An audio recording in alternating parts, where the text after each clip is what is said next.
In a few moments, I will sign a historic executive order instituting reciprocal tariffs on countries throughout the world. Reciprocal, that means they do it to us and we do it to them.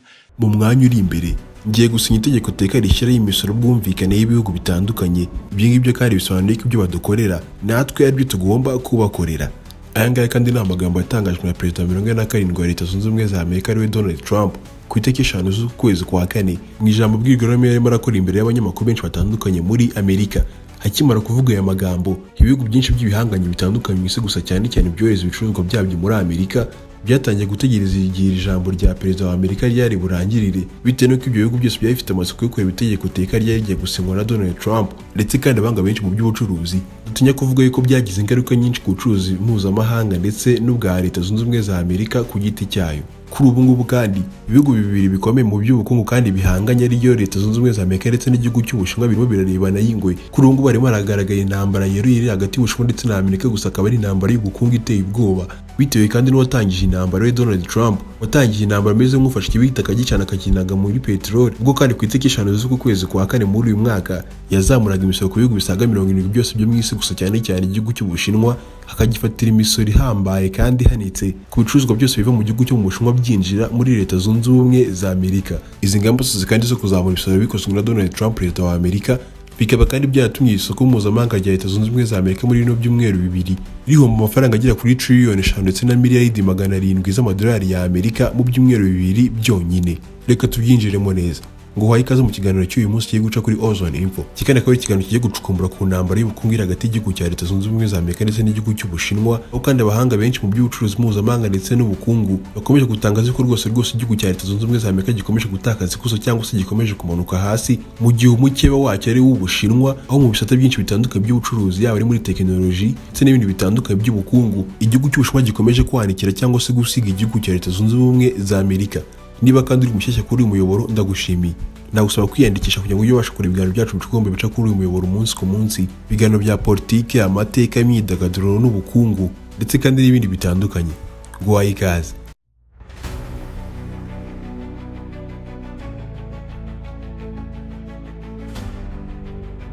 Itariki 5 z'ukwezi kwa kane akaba aribwo Perezida Donald Trump akaba aribwo yasinye ku itegeko ryemeza yuko ibicuruzwa byose biva hanze y'igihugu byinjira muri Amerika bigomba kuzamurirwa imisoro hagendewe ku giciro cyangwa se agaciro kabarirwa mu ibyo bicuruzwa byose byinjiye muri Amerika bigiye kuhacuruzwa. Imisoro kandi akaba yarizamuye ku bihugu bisaga 60 byose.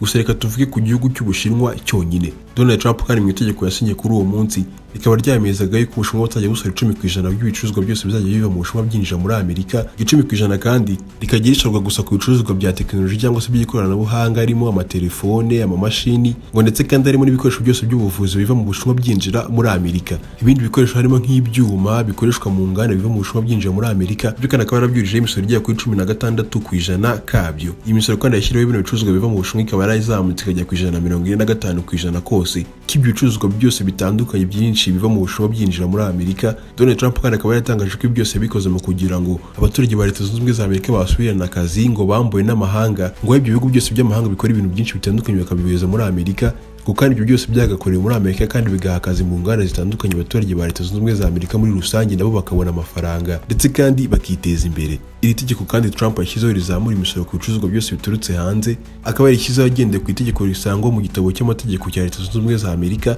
Iri ngiri kandi akaba itegeko risangwa ku ngingo ya 132 y'itegeko ry'ubucuruzi ryo mu 1962 19 USAC. Hingi kandi akaba ari ingingo ya Perezida wa Leta Zunze Ubumwe za Amerika ububasha bwose bwo gushyiraho ingamba zirimo imisoro cyangwa se izindi ngamba zose z'ubucuruzi ku bicuruzwa byose biva mu mahanga mu gihe cyose byaba bigaragara yuko ibyo bicuruzwa byahungabanya umutekano w'igihugu cyangwa se w'abaturage muri rusange. Ko kandi bikorwa dore uko iri tegeko rikorwa. Iyo Perezida wa Amerika amaze kubona ko ibyo bicuruzwa byose byakangiza umutekano cyangwa se byagiye ikintu byangiza ku baturage b'imbere mu gihugu, icyo gihe raporo iva mu biro bya DOVO cyangwa se ibiro bikuru bya Perezida wa Amerika. Iyo raporo ikorezwa muri Minisiteri y'Inganda cyangwa se cyitwa Department of Commerce, maze iyi Minisiteri y'Inganda igasuzuma ko ibicuruzwa byose bitandukanye Perezida yaba yabashije kubona byakangiza umutekano w'igihugu cyangwa se byagiye ikindi kintu cyose byangiza imbere mu gihugu. Nyuma kandi byamara kunonosorwa neza abasha kugaragara neza nimba hari ibyago byaterwa n'ibyo bicuruzwa bituruka hanze, igihe Perezida wa Amerika yemerewe gushyiraho imisoro mishyashya cyangwa se kuba yabuza ibyo bicuruzwa byose bitandukanye kwinjira mu gihugu ndetse kandi bigakurikizwa. Iyi ngingo kandi isangwa mu gitabo cy'amategeko cya Amerika ariyo section 232 of Trade Expansion Act 1962. Ngikana akaba ari ingingo irengera itegeko ry'ubucuruzi, akaba ari niyo ngingo Donald Trump yagendeye azamura imisoro ku bihugu byose bitandukanye byohereza ibicuruzwa muri Amerika.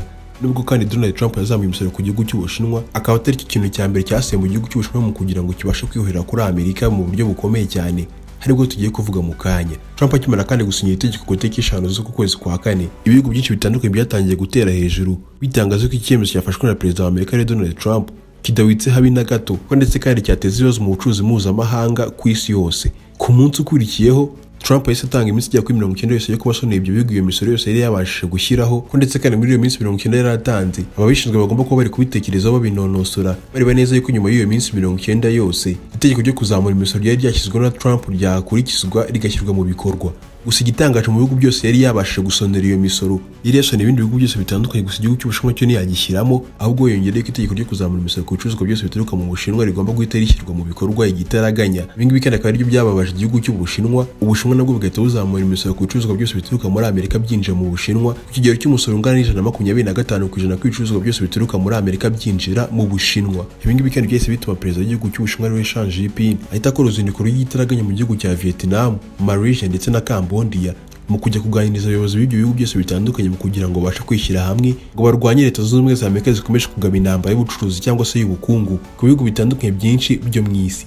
Ntibyaherereye aho kandi, Ubushinwa bwahise bushyiraho ibihano ku bigo bitandukanye bikomakomeye bya Amerika bigiye kuri 27 byose, harimo kandi no kubashyira ku rutonde rw'ibigo bitizewe bishobora kwangiza ubucuruzi mpuzamahanga ndetse n'ishoramari ku gihugu cy'Ubushinwa. Ibi ngibi kandi igihugu cy'Ubushinwa kikimara kubikora itariki 5 z'ukwezi kwa kane, ibigo byose bitandukanye kandi bikomakomeye muri Amerika byahise bitakaza agaciro kandi bihomba amafaranga menshi mu madolari ya Amerika, aho ku itariki 5 zonyine gusa isoko mpuzamigabane rya Amerika ryahise riromba amafaranga agera kuri trillion 3 ndetse na miliyari 200 z'amadolari ya Amerika mu gihe cy'umunsi umwe gusa. Iki gihe kandi ibigo byose bitandukanye bikomakomeye muri Amerika, yaba ari bya Microsoft, ibigo bikomeye nka Tesla, ikigo nka Apple, byose byatangiye mu mafaranga menshi abarirwa mu miliyari y'amadolari ya Amerika kuri uwo munsi. Ntibyaherereye aho kandi, n'abakire benshi batandukanye muri Amerika bakomakomeye batangiye guhomba amafaranga menshi atagira ingano biturutse kandi ku bikorwa byari byakozwe n'igihugu cy'Ubushinwa. Kuva kuri uwo munsi kandi ibigo bitandukanye by'ubucuruzi bya Amerika byatangiye guhomba amafaranga menshi, aho nko ku itariki 16 z'uku kwezi kwa kane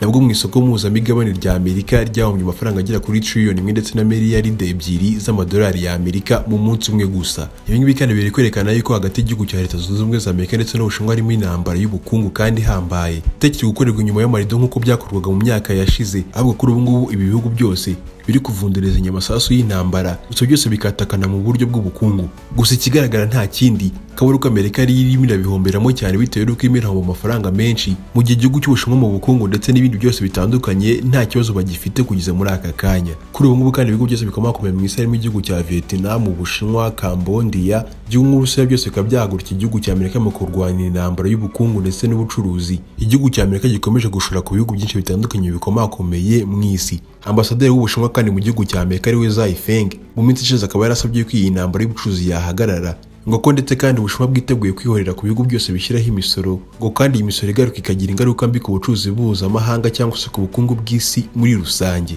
Yongeye kandi kuvuga yuko Ubushinwa bwiteguye gukomeza guhangana n'igihugu cya Leta Zunze Ubumwe za Amerika mu buryo ubwo aribwo bwose kandi ku kiguzi icyo ari cyo cyose. Se we by'intambara y'ubukungu iri hagati y'Ubushinwa ndetse n'igihugu cya Leta Zunze Ubumwe za Amerika urayibona gute? Ushaka kudunyunganiza cyangwa se igitekerezo wajya muri comment section ubundi ukacyandika. Muhaye muronke kandi kubajya n'iby'agaciro kuri uyu muyoboro wa Allzone Info. Ibiganiro byacu nakagaruka nawe ubutaha.